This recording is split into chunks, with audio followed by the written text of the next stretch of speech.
താനും കമൽഹാസനുമായുള്ള ബന്ധം വിശദീകരിക്കുകയാണ് സംവിധായകനും നടനുമായ KS രവികുമാർ. കമൽഹാസൻ്റെ സ്വപ്ന ചിത്രമായ മരുതനായകത്തിൻ്റെ ഷൂട്ട് മുടങ്ങിയ സമയത്താണ് താൻ ആദ്യമായി നിർമ്മാണ രംഗത്തേക്ക് ഇറങ്ങിയതെന്ന് രവികുമാർ പറഞ്ഞു. പുതിയ ചിത്രമായ ഹിറ്റ് ലിസ്റ്റിൻ്റെ പ്രൊമോഷനുമായി ബന്ധപ്പെട്ട് ഗലാട്ട പ്ലസിന് നൽകിയ അഭിമുഖത്തിലാണ് രവികുമാർ ഇക്കാര്യം പറഞ്ഞത്.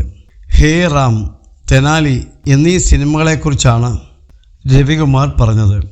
മരുനായകം ഷൂട്ട് മുടങ്ങിയപ്പോൾ ആ സമയത്ത് 2 സിനിമകൾ ചെയ്തു തീർക്കാമെന്ന് കമൽ തന്നോട് പറഞ്ഞുവെന്നും അതിൽ ഒരു സിനിമ കമൽ തന്നെ നിർമ്മിച്ച് സംവിധാനം ചെയ്യുമെന്നും ആ സിനിമയാണ് ഹേ റാം എന്നും രവികുമാർ പറഞ്ഞു. 2ാമത്തെ സിനിമ തന്നോട് സംവിധാനം ചെയ്യാൻ പറഞ്ഞെന്നും നിർമ്മാതാക്കളെ കിട്ടാതായപ്പോൾ കമൽ തന്നെയാണ് ആ സിനിമ തന്നോട് നിർമ്മിക്കാൻ നിർദ്ദേശിച്ചതെന്നും ആ സിനിമയാണ് തെനാലി എന്നും രവികുമാർ കൂട്ടിച്ചേർത്തു.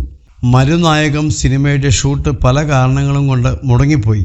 ആ സമയത്ത് കമൽ എന്നെ വിളിച്ചിട്ട് ഞാൻ 2 സിനിമ ചെയ്യാൻ പോവുകയാണ് എന്ന് പറഞ്ഞു. അതിലൊന്ന് ഒരു പീരിയോഡിക് സിനിമയാണെന്നും മറ്റൊന്ന് കോമഡി സിനിമയാണെന്നും കമൽ പറഞ്ഞു. ആദ്യത്തെ സിനിമ അയാൾ തന്നെ പ്രൊഡ്യൂസ് ചെയ്ത് സംവിധാനവും ചെയ്യാമെന്ന് പറഞ്ഞു. ആ സിനിമയായിരുന്നു ഹേ റാം. മരുനായകം മുടങ്ങിയതുകൊണ്ടാണ് ഹേ റാം ആ സമയത്ത് ചെയ്തത്. 2ാമത്തെ കോമഡി സിനിമ എന്നോട് സംവിധാനം ചെയ്യാൻ പറഞ്ഞു.